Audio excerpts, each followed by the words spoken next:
He was just the night security Everything's guard, going to be okay. until he caught me silently falling You apart can in a trust stuck me. elevator. Now he's the only person who sees through my "I'm fine" before I even say It's it. all right. Just breathe So with me. tell me, what am I supposed to do when the You're one man I safe. can't afford to feel for is the only one who refuses to believe I feel nothing at all? Dive in, make sure to hit subscribe, tap like, and share this video. The more voices we reach, the louder these stories become. And drop your city in the comments. Let's see where love finds us. By the time the elevator doors slid open, I'd already decided I wasn't going to feel anything about him. I'd seen him on the security cameras earlier. Broad shoulders under a black utility jacket, deep brown skin, the casual, easy way he moved through this polished glass tower like he belonged more than half the executives did. I'd watched him pause to help an intern who dropped a stack of folders, watched his mouth curve when she laughed awkwardly, and something in my chest had tugged. So I did what I always do with anything that threatened to make me feel too much. I locked it down, smoothed my dress, and put on the version of myself that never cracks. The elevator was mostly empty when I stepped in, just him and a middle-aged man glued to his phone. My heels clicked against marble, my reflection, thick hips, soft belly, the curve of my breasts filling out my white dress, staring back at me in the mirrored walls. I knew how I looked. Men had been staring at me my entire life. It meant nothing. He glanced up when I walked in. For a second, everything went quiet. His eyes were a warm, steady brown, framed by lashes that should have belonged to a movie star. He had a small scar at the corner of his mouth, the kind that said he'd lived through something and laughed anyway. His gaze slid over me once, not devouring, not cheap, just taking me in. Like he was seeing a real human, not just curves in a dress. My heartbeat jumped.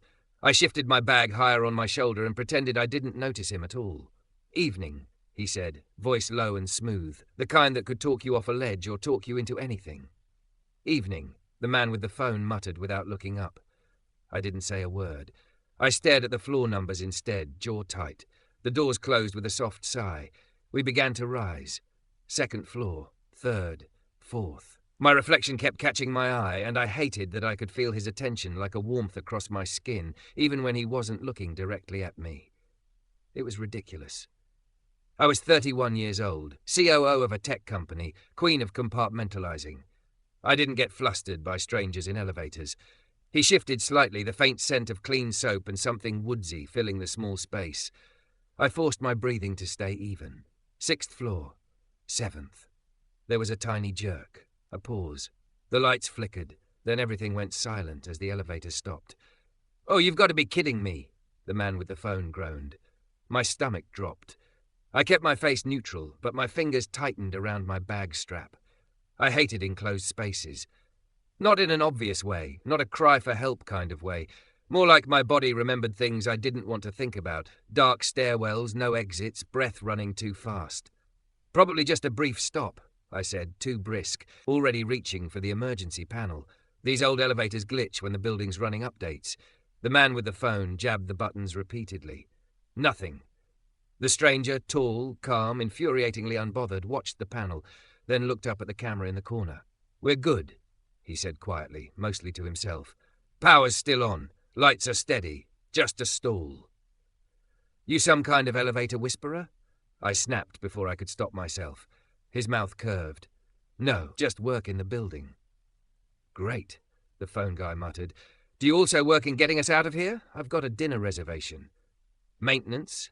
I asked, hearing the faint edge in my own voice, the one that came out when I felt off balance and hated it. He shook his head.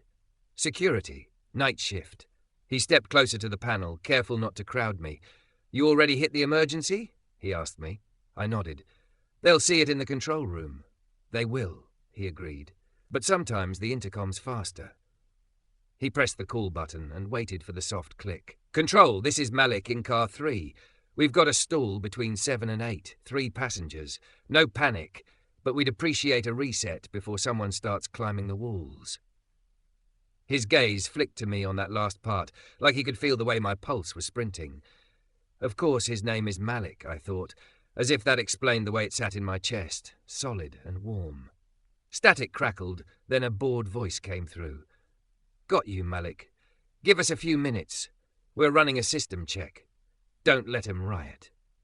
The phone guy swore under his breath and went back to scrolling, apparently deciding we were beneath his full attention.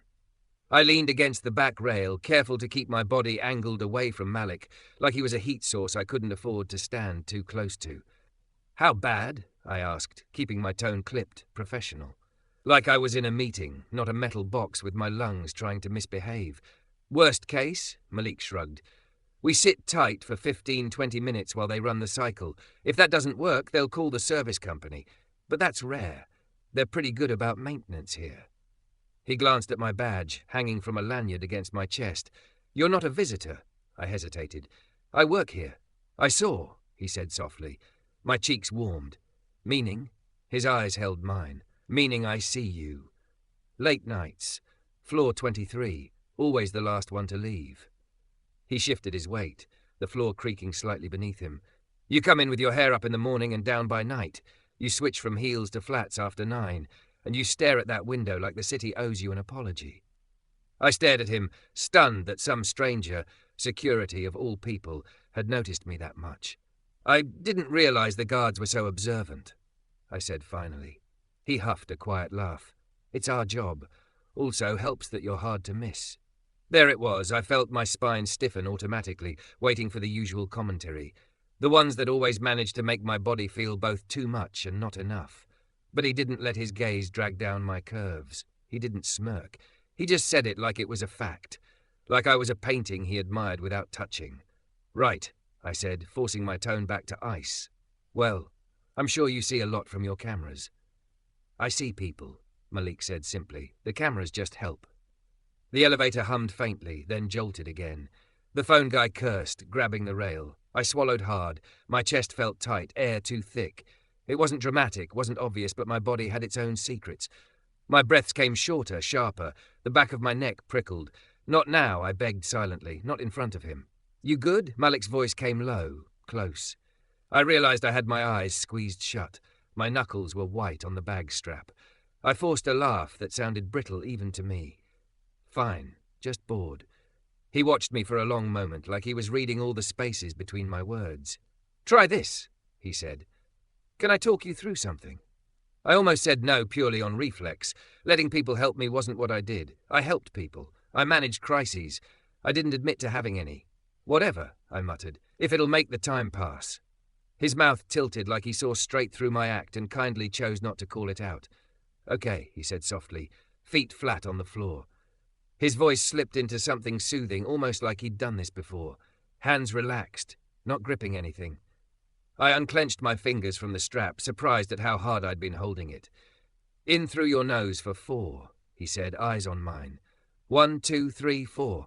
Hold for 2. 1, 2. Out through your mouth for 6. 1, 2, 3, 4, 5, 6. I followed before I could stop myself. My lungs obeyed his count, slower than my panic wanted, and something in my chest loosened. "Again," he murmured, "in for 4. We repeated it, his voice a metronome in the small space.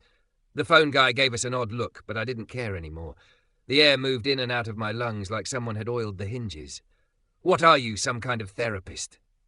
I asked when my voice came back, trying for sarcasm and nearly managing it. "Just a guy who's seen a lot of people in small spaces," he said.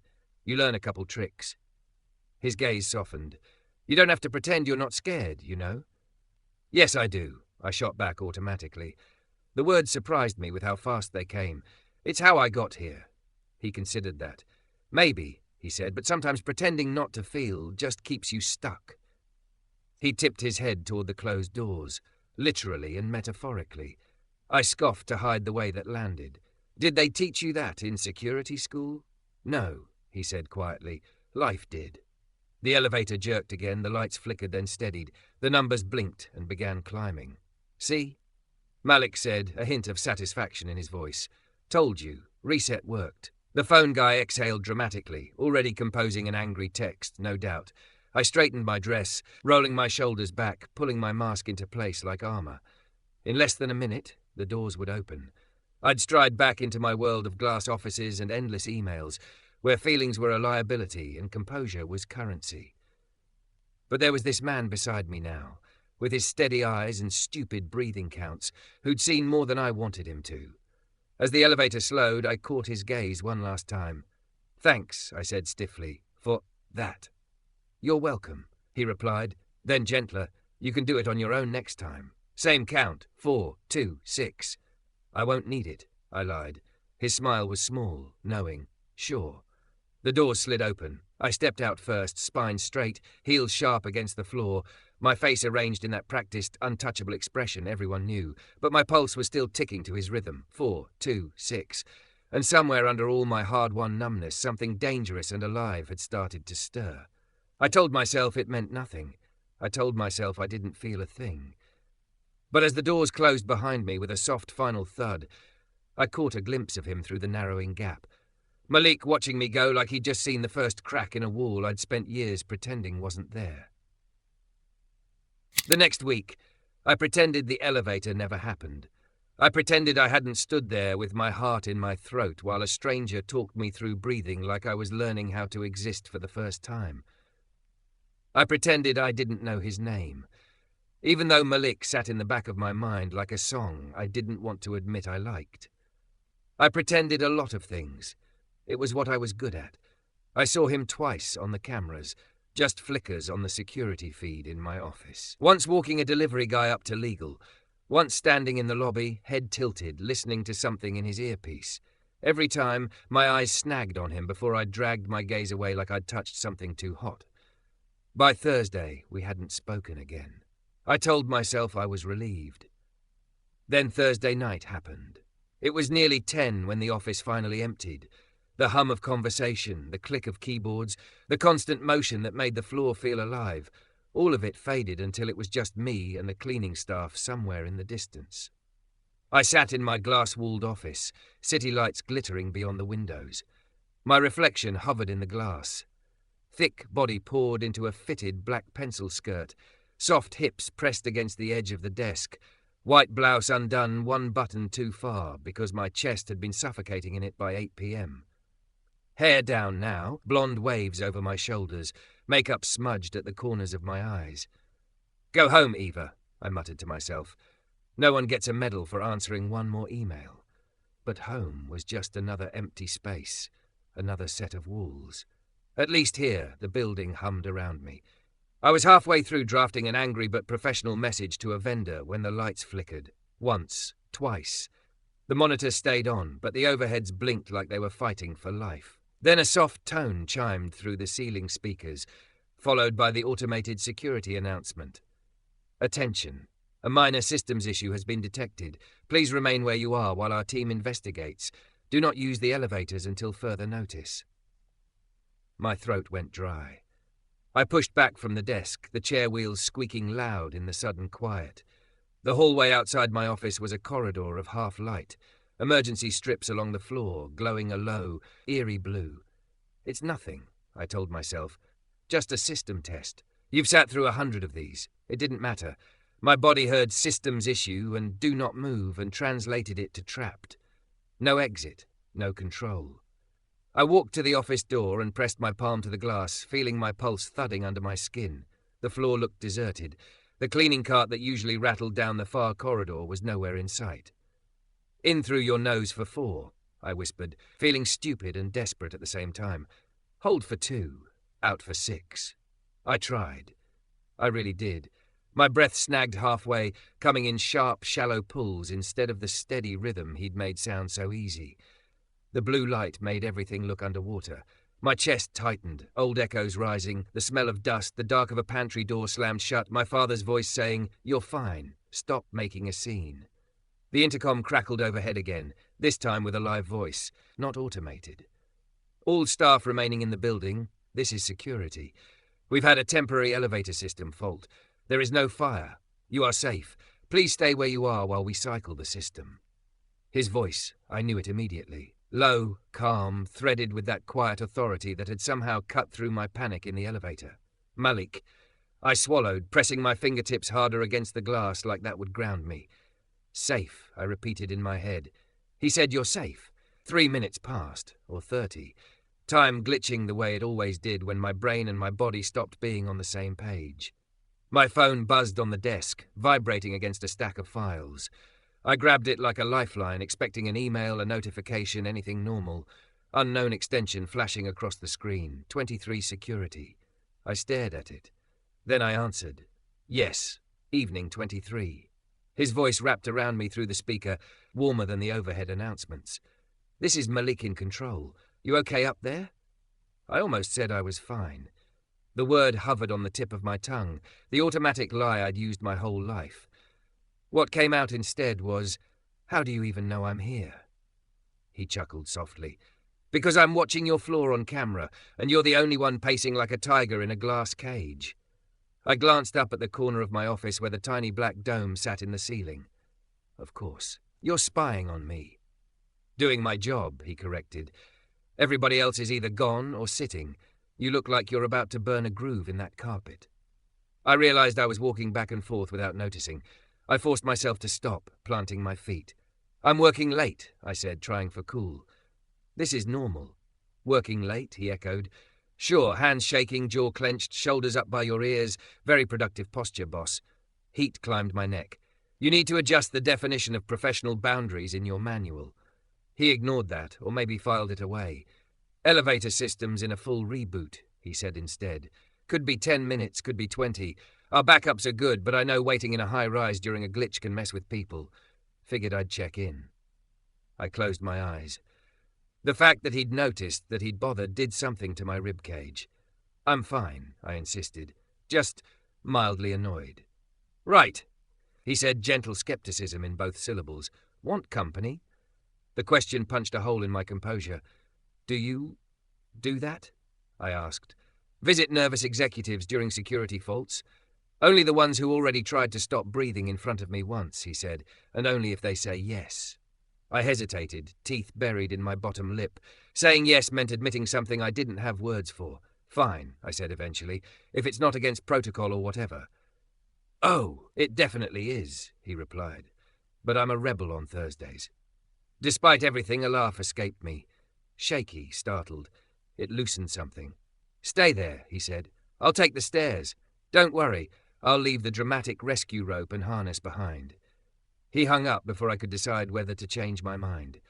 I tried to stand still. I made it 50 seconds. By the time he appeared in the doorway, my heartbeat was loud enough I was sure he could hear it. He filled the frame in that same black utility jacket, badge clipped to his chest, dark t-shirt moulding against a torso that didn't come from sitting behind a desk all day. His eyes scanned me quickly, face, hands the way I was bracing one hip against the desk like the room might tilt. Hey, he said, like we were just two co-workers meeting at the coffee machine. Rough night 23? My name is Eva, I blurted. His mouth curved. I know. Of course he did. It was on my badge, my door, my emails. Something about hearing my name in his voice, though, made it feel like new information. Eva, he repeated, softer this time. Can I come in? Somewhere in the back of my mind, a small HR-shaped voice cleared its throat and listed 7 reasons this was a bad idea. I opened the door wider. The moment he stepped inside, the office felt smaller. Not in the suffocating way, but in the way a room shifts when there's suddenly another centre of gravity. He glanced once at the city view, then back at me. Scale of 1 to 10, he said quietly. How bad is it? I told you I'm fine. Eva. Just my name. Nothing else. But it was enough. My shoulders sagged. 7, I admitted. Maybe 8. He nodded like that was an answer he respected. Okay, can we take it to a 5? How? I demanded. The elevators are dead. The building just told us not to move. And there is literally no exit off this floor except a stairwell that feels like the inside of a throat. His eyebrows lifted. Colourful. I'm a stressed executive, not a poet. He smiled. First thing, he said, stepping closer but not too close. You're not trapped. Stairwell's open. I just came up from it. Doors are unlocked, lighting solid, no smoke, no alarms. If anything was actually wrong, I wouldn't be standing here. I'd be pulling a fire alarm and carrying you over my shoulder down 23 flights. The image shot through my brain so vividly my knees wobbled. His arms around me, my curves pressed to his chest. I shut the thought down so hard I almost heard it slam. Second, he went on casually, like he hadn't just weaponized my imagination. You're not alone. That changes the math. My throat tightened. It shouldn't. I'm 31 years old. I run half this company. I shouldn't need a chaperone to not freak out during a system glitch. Needing people isn't childish, he said. It's human. Yeah, well, human gets messy. He studied me for a moment. Who taught you that? The question landed like a pebble dropped down a well. Somewhere deep, it hit something hard. My father, I said before I could decide to lie. He thought feelings were indulgent, weak. Malik's gaze softened. He lock you somewhere or just say it a lot? The floor tilted. How did you? Because I grew up with a dad who used to say, you got nothing to be afraid of while standing in the doorway, he said quietly. Makes every closed door feel like a dare afterwards. There it was again, that sense that he'd found the map to rooms inside me I hadn't shown anyone.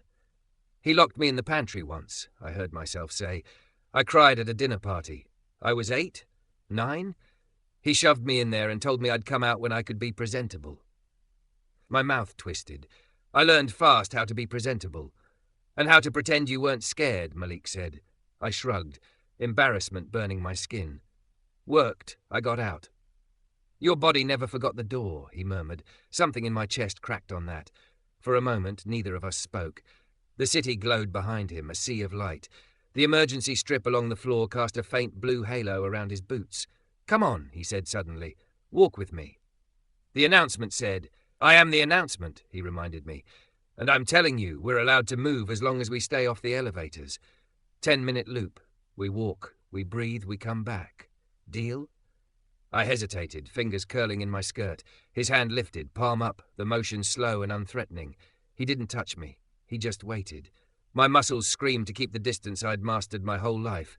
My feet betrayed me. I stepped forward and let my hand fall into his. Warmth, solid, calloused, steady.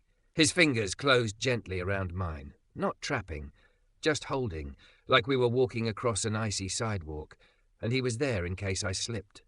We walked the perimeter of the floor, past darkened offices and silent conference rooms. He kept a half step closer to the wall, like a quiet shield.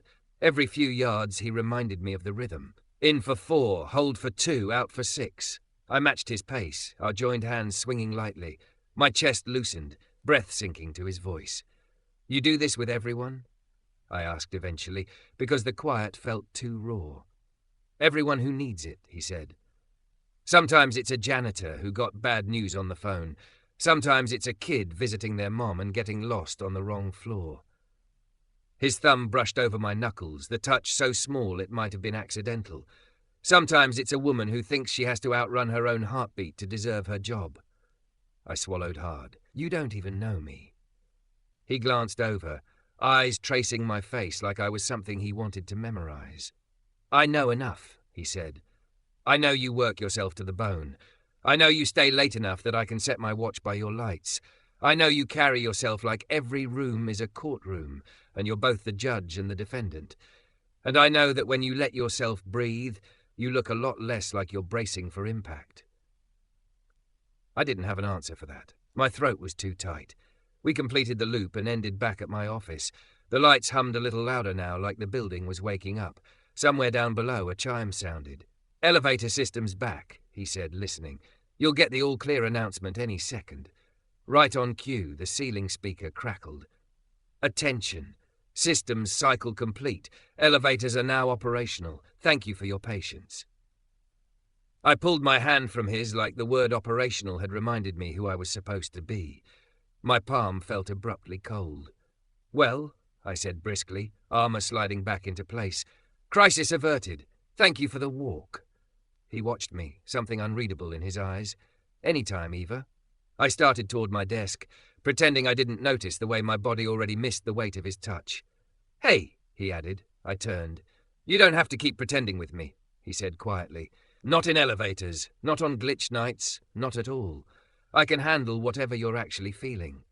The words landed like a hand on the back of my heart, steadying and terrifying all at once. I scoffed automatically. You're a security guard, Malik, not a therapist, he smiled. Good thing too, therapists listen and ask questions. Security guards, we just stay until the threat passes. Threat's gone, I said, gesturing to the now steady lights. His gaze didn't leave my face. You sure?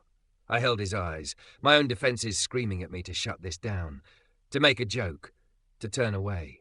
Instead I whispered, no. His jaw flexed, the only sign his composure had taken a hit. Then he nodded, like I'd just given him a job to do. "Then I guess I'm on duty a little longer," he said softly. I laughed weakly, shaking my head. "You're impossible, and you're not as numb as you want to be," he replied. He left a few minutes later, disappearing back into the stairwell with a last glance over his shoulder. I watched the door close behind him, hand over my chest, feeling my heartbeat still moving to that damn rhythm he'd given me. 4, 2, 6. For the first time in years, I wasn't entirely sure I wanted to stop feeling. By the third week, there was no point pretending Malik wasn't part of my routine. I told myself he was just background, like the lobby's marble floor or the hum of the HV, a necessary fixture, nothing more. Which didn't explain why my pulse always noticed him before my eyes did. That morning, he was at the security desk when I walked in, broad shoulders under a charcoal shirt, sleeves rolled to his forearms, badge clipped to his chest. He was laughing at something, the receptionist said, teeth flashing white against his brown skin. I adjusted my cream dress, suddenly hyper-aware of how it hugged my hips, the sway of my thighs, the way the neckline cupped my breasts. I'd picked it because it made me feel powerful. Now it made me feel seen. His gaze lifted right as I passed the scanners. For one suspended second, the lobby blurred and it was just his eyes on me. "Morning 23, he said. "Eva," I corrected automatically, fighting the smile tugging at my mouth. "Morning, Eva," he amended. The way he said my name, low, like it was a secret we'd agreed to share, warmed parts of me no amount of coffee ever reached. "You breathing today?" "Unfortunately," I replied. "I have the board in 3 hours." 4, 2, 6, he murmured, as if that was all the protection I needed. "Text me when it's over, so I know you didn't set any of them on fire." I snorted. "That's not in my job description." "Pity," he said. "You'd be great at it." I walked away before I could grin like an idiot. It was ridiculous how a 60-second exchange could loosen my shoulders more than a whole weekend allegedly off. I dove into the day. Decks, numbers, scenarios, projections of failure and recovery, every worst-case outcome modelled and neatly labelled. I was good at that, mapping disaster in columns and graphs. As long as it stayed hypothetical, I could handle anything. Around noon, my phone buzzed across the table. Sophia. My sister rarely called during work hours. We had an unspoken agreement. She respected my meetings. I pretended I'd catch up soon. I stared at the screen, a prickle running down my spine. I answered. "Hey, I'm in the middle of Dad's in the hospital." The words sliced clean through my sentence. I sat down slowly, the chair catching me before my knees gave out. "What?" "Heart attack," she said, voice too steady. He collapsed in the driveway. They got him back, but he's in intensive care. They're running tests. They don't know how bad the damage is yet. The office blurred at the edges. My hand tightened around the phone until it hurt. "Okay," I heard myself say, tone automatically efficient. "What hospital?" She told me. I wrote it down, though I knew it instantly. It was 10 blocks from our childhood home. "He asked for you," she added, and that was somehow worse than everything else. "Of course he did," I said flatly.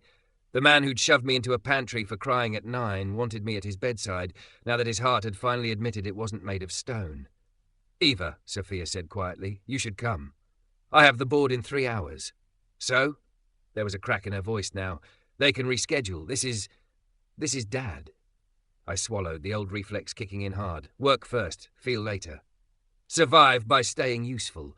I'll finish the presentation," I said. "Then I'll head over." "Don't do this," she whispered. "Don't make the meeting more important than—" I said I'll come, I snapped, sharper than I meant. "I just need to get through this." Silence, then softly, "He's not bulletproof, Eva. Neither are you." The call ended. I stared at my reflection in the dark laptop screen. Flawless makeup, hair smooth, mouth pressed into a line that was supposed to look like control and mostly looked like a dam. My hands were cold. My chest felt absent. Not tight, not aching, just hollow. Good, I told myself. If I didn't feel, it wouldn't hurt. I opened the deck. The bullet points blurred. Systemic vulnerability stared back at me from a slide, mocking me. Somewhere in the ceiling, I knew, a camera watched. I didn't think about him seeing me like this, or I tried not to. I don't know how long I sat there, fingers hovering over the keyboard, breathing shallow and mechanical. 10 minutes. 30. Time went weird. A soft knock tapped at my glass door. I jerked my head up. Malik stood outside, the hallway light haloing him. He lifted his hand, palm up, a question in the angle of his fingers. I considered ignoring him. Instead, I buzzed the lock. He stepped in, closing the door behind him. Our reflections multiplied in the glass. Me at my desk, thick curves poured into a dress that suddenly felt too tight. Him a steady line of dark and warm. "What are you doing up here?" I demanded, clinging to annoyance like a life raft. "Is there another glitch?" "Sort of," he said. "You," I scoffed. "Cute?" "Control room saw your floor empty," he said, jerking his chin toward the camera. "Except for one executive who hasn't moved in 20 minutes. I zoomed in. You looked like someone staring through a fire, so I came to check whether I needed to pull you out." "I'm working," I lied. "Eva?" "Just my name." It unraveled something. He moved closer, stopping beside the desk. "What happened?" "Nothing," I said quickly. "Just the usual bored, pressure, existential dread, you know." His eyes searched my face like he could see each layer I was trying to stack back into place. "You got a call," he said. "You answered, 'Hey, I'm in the middle of,' with your boss voice, and then you froze." I hated how seen that made me feel. "You reading lips on the cameras now?" "Occupational hazard," he said gently. "Who was it?" It was ridiculous how hard it was to say. Like the word itself might summon him into the room. "My father," I forced out. "Heart attack. ICU. He wants to see me." Something like understanding and anger flickered across Malik's face. Anger on my behalf, not at me. "And you're still here because," he prompted, "because I have the board in 3 hours." I snapped. "Because there are millions of dollars tied to this presentation, because I've been crafting this strategy for months, and if I drop it now, it tells them I'm not reliable under pressure." I sounded like a memo. Even I heard it. "And?" he asked. "And what?" I demanded. "What are you actually feeling?" he said quietly, underneath the script. I opened my mouth, closed it. My throat burned. "Nothing," I said finally. "I don't feel anything." He didn't look away. "Liar." The word wasn't cruel. It was almost tender. Anger flared hot in my chest. "You don't get to say that. You don't know what my father was like. You don't know what it cost me to be in the same room with him growing up. The man turned my tears into misbehavior. Every fear was drama. So if I'm not feeling anything right now, that's earned." "Okay," he said. "So you're not feeling anything?" "Yes. And yet your hand is shaking." He nodded toward it. I looked down. My fingers trembled against the desk. "That could be adrenaline," I argued. "Or caffeine. Or—" "You're angry," he cut in, voice still gentle, "and scared and guilty, even though you shouldn't be. You feel all of it at once, and it's easier to call it nothing than to admit it's a mess you can't control." The precision of it knocked the breath out of me. Tears pricked my eyes, traitorous. "I don't get to be a mess," I whispered. "If I fall apart, everything falls apart." He stepped closer, bracing his hands on the edge of my desk so he was leaning down just enough to be in my line of sight, not looming, not towering, just there. "Eva," he said, "you are not the building, you're a person inside it." My chest cracked. For a moment I saw it clearly. Me, a little girl in a pantry, counting breaths in the dark. Me as a teenager swallowing tears because real life didn't have room. Me now, 31, CEO eyes on me, bored expecting perfection, father in a hospital bed, and the only way I'd ever known to survive was to pretend I was unaffected. "I don't know how to do this," I said, voice barely audible. "I don't know how to choose him, or not choose him. I hate him, and I'm scared, and I don't want to regret not going, but I can't." The words tangled in themselves. A sob took the space where the rest should have gone. I slapped a hand over my mouth, horrified. Malik didn't flinch. "Okay," he murmured. "Okay, breathe with me." "I don't." "Look at me," I did. His eyes were steady, anchoring. "In through your nose for 4, he said softly. 1, 2, 3, 4. Hold for 2. 1, 2. Out through your mouth for 6. I followed, tears spilling over, breath hitching but moving. Again, again.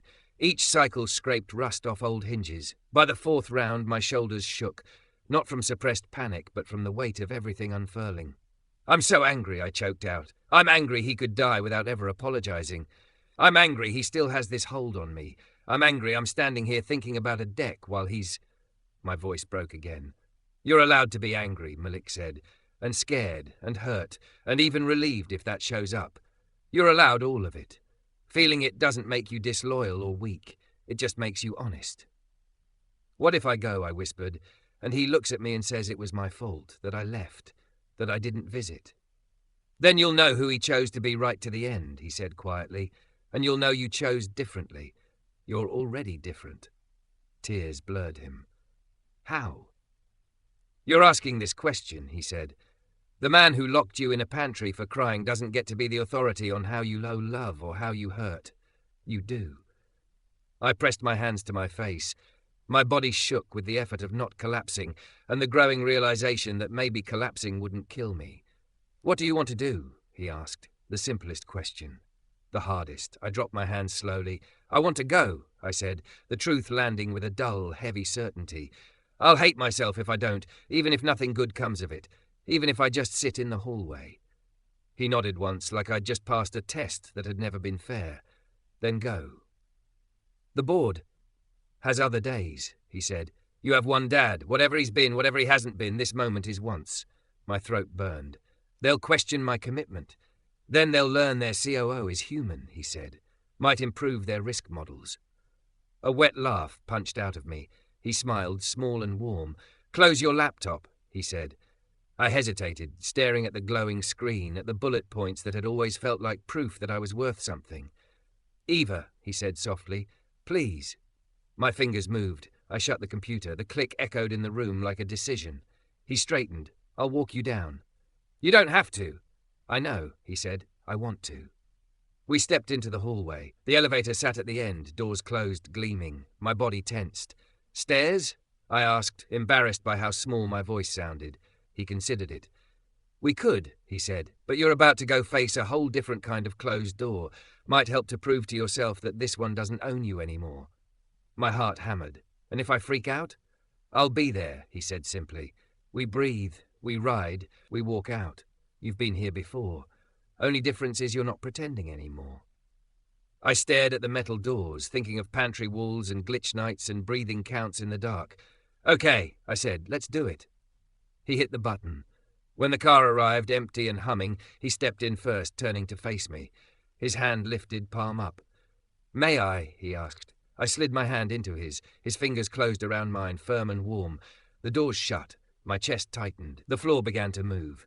In for 4, he murmured. 1, 2, 3, 4. I breathed. I trembled, but I stayed. When the doors opened on the lobby, I realized I'd made it without once thinking I was going to die, without stuffing the fear into some hidden place.